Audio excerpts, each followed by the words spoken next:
ఇప్పుడే జీ5 app download చేయండి. చూడండి మీ ఫేవరెట్ టీవీ షోస్ ఎప్పుడైనా ఎక్కడైనా. ఈరోజు వాస్తు ఒక కుటుంబం ఉండేది.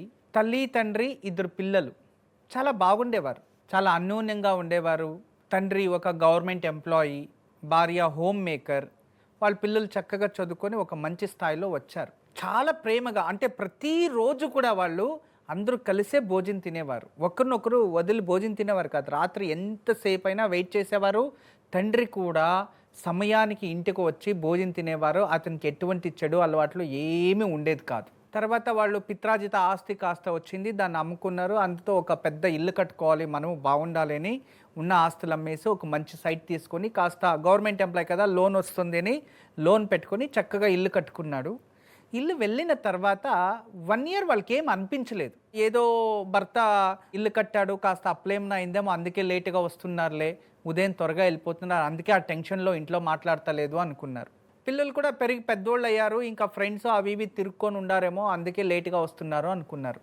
ఇలా నలుగురు ఆ ఇంట్లో ఉండేవాళ్ళు 4 స్తంభాలుగా అయిపోయి వాళ్ళకే ప్రశాంతత లేకుండా పోయింది. వాస్తులు చూసేవాళ్ళు చాలామంది, 100 మంది వచ్చి దీన్ని దబ్బేయండి అన్నారు, దీన్ని కట్టండి అన్నారు, ఇల్లు మార్చేయండి అని ఏదేదో చెప్పి మళ్ళీ ఇంకంత అప్పు చేయించి ఇంటిని మొత్తం రీమోడలేషన్ అది ఇది అన్నీ చేపించారు. అయినప్పటికీ అలాగే ఉంది. ఆ భార్య పాపం ఎవరి దగ్గర డబ్బులు తీసుకొచ్చి ఏం చెయ్యాలి? ఆమెకు బాధ, పిల్లలు ఆమె మాట వింటలేదు, భర్తను ఆమె మాట వింటలేదు. ఇంట్లో నలుగురు చేరారంటే ఒకరినొకరిని కొట్టుకునేంత చంపుకునేంత ద్వేషం వాళ్ళనే పెరుగుతూ ఉంది. ఇలాగే ఓంకారం చూస్తూ చూస్తూ ఒకరోజు శ్రీవాస్తు యంత్రం తెచ్చుకోంది ఆమె.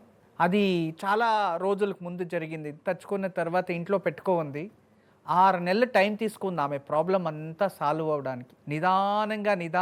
నిదానంగా కాస్త ఆ పిల్లలు వాళ్ళు చెడు సవాసాలు మానేసి తప్పు తెలుసుకొని, ఒక కేసు అయితే ఆ కేసు భయంతో వచ్చి ఇంట్లో చేరుకున్నాడు అబ్బాయి.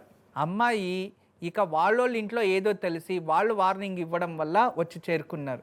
తర్వాత భర్త నిదానంగా నేను ఇంట్లో పట్టించుకోకపోవడం వల్ల పిల్లల జీవితం ఇలా అయింది అని తను తప్పు తెలుసుకొని తను ఇంట్లో ఉండి ఇప్పుడు 6 నెలల నుంచి కొంచెం పర్లేదు అనే విధానంగా, అంటే రోజు రోజుకి ఇక అవుతుంది. ఎందుకంటే క్లాషెస్ అయ్యి శత్రుత్వం అది మర్చిపోవడానికి కాలావకాశం తీసుకుంటుంది. కానీ అన్యూనంగా ప్రతిరోజు భోజనం తినుకొని ఉన్నారంట. అంటే శ్రీవాస్తు యంత్రం ఇంట్లో ఉండడం వల్ల కుటుంబంలో అన్యోన్యత జరుగుతుంది అని అర్థం.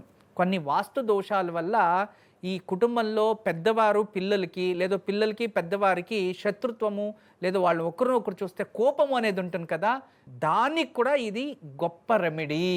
వాస్తులో ఏంటంటే ఆగ్నేయము వాయుమూలల్లో ఏదైనా వ్యత్యాసాలు ఉంటేనే ఇటువంటి పరిస్థితులు వస్తాయి. మనం వెళ్ళి అక్కడ చూసినా మనకి ఏం కనబడదు, కానీ ఏదో మైనర్ మిస్టేక్ ఉంటుంది. దానివలన అటువంటి వారు, ఈ సమస్యల్లో ఉన్నవారు ఇంట్లో శ్రీవాస్తు యంత్రం పెట్టుకోండి, ఖచ్చితంగా ఈ సమస్యల నుంచి నిదానంగా బయటకు వస్తారు. జీ5 యాప్ డౌన్లోడ్ చేసి అన్ని ఎపిసోడ్స్ పూర్తి ఉచితంగా చూడండి.